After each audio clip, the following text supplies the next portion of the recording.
কিরে রিয়া, আজ এত দেরি? আর বলিস না, স্কুলে আসার পথে সে এক কাণ্ড। আমাদের পাশের বাড়ির নতুন ভাড়াটে, তার মেয়ে মালিনী, তাকে সকাল থেকে খুঁজে পাওয়া যাচ্ছে না। অনেক খোঁজার পর পেছনের বাগানের অশ্বত্থ গাছটার নিচে পাওয়া গেল। সবাই মিলে ধরাধরি করে ঘরে নিয়ে গেলাম। সে কি চিৎকার!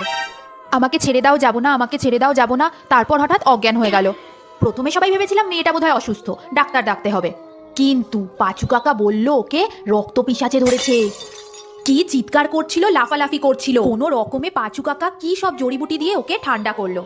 শুধু বলেছে খেয়াল রাখতে, কাউকে যেন আঁচড়ে কামড়ে না দেয়। আমি তো ওকে চেপে ধরে রেখেছিলাম, নড়তেই দিইনি। এই একটু ঘুমোতে তারপর স্কুলে এলাম।